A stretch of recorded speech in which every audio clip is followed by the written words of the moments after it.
Untold Story by Monica Alley.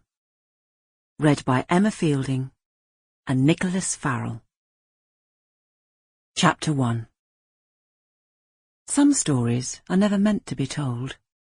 Some can only be told as fairy tales. Once upon a time, 3 girlfriends threw a little party for a 4th, who had yet to arrive by the time the first bottle of Pinot Grigio had been downed. Walk with me now, across the backyard of the neat suburban house, in this street of widely spaced heartlands, past the kid's bike and baseball bat, staged just so on the satin green lawn, up to the sweet glow of the kitchen window, and take a look inside. 3 women, 1 dark, 1 blonde, the 3rd a redhead, all in their prime, those tenuous years when middle age is held carefully at bay. There they are, sitting at the table, innocent of their unreality, oblivious to the story, naively breathing in and out. "Where is Lydia?" says Amber, the blonde. She's a neat little package, delicate features, Peter Pan collar dress, French tip manicure. "Where the heck can she be?"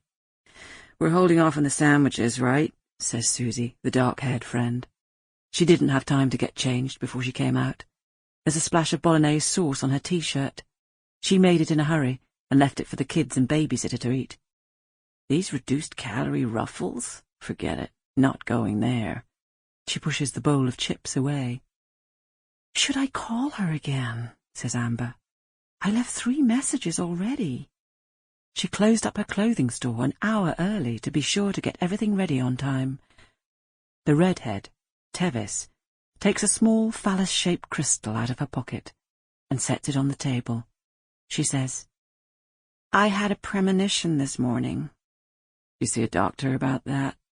Susie, in her favourite khaki pants and stained t-shirt, sits like a man, right ankle on left knee.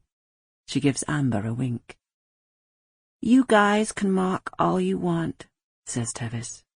She's come straight from work, in her pantsuit, with her hair in a tight bun, pursing her lips. She looks close to prim, the opposite of how she would want to be seen. "We're not mocking," says Amber. "Was it about Lydia?"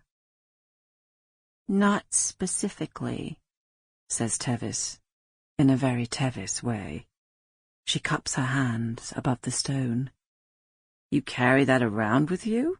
says Susie. Her hair is aubergine dark, a hint of purple, and has that freshly coloured shine. She plucks a carrot out of the refrigerator and peels it directly onto the table that has been laid with the pretty crockery, hand-painted red and pink roses, fine bone china cups and saucers with handles so small they make you crook your little finger, just like a real English high tea. "Don't worry, I'm clearing this up." "You better," says Amber. But she reaches across and scoops up the peelings herself. If Lydia walks in that second, everything has to look right. She feels guilty about packing Serena and Tyler off to friends' houses when they'd wanted to stay and say happy birthday to Lydia. Wouldn't Lydia have preferred to see the children rather than have everything arranged just so? Amber tucks her hair behind her ears and pulls a loose thread from her sleeve. "Please say it wasn't about her." "Geez Louise," says Susie, "she'll be working late. You know how she loves those dogs." "Why isn't she answering her phone?" says Amber. "I didn't wrap her present. Think she'll mind?" Susie snaps off the end of the carrot with her front teeth. The teeth are strong and white, but irregular. They strike an attitude. "I'm not trying to worry anyone," says Tevis. She puts the crystal back in the pocket of her tailored jacket. She's a realtor and has to look smart. It's not who she is, it's what she does, as she herself has pointed out many times. But this is a town full of skeptics, people who buy into all that bricks and mortar and white goods fandango, instead of having their chakras cleansed.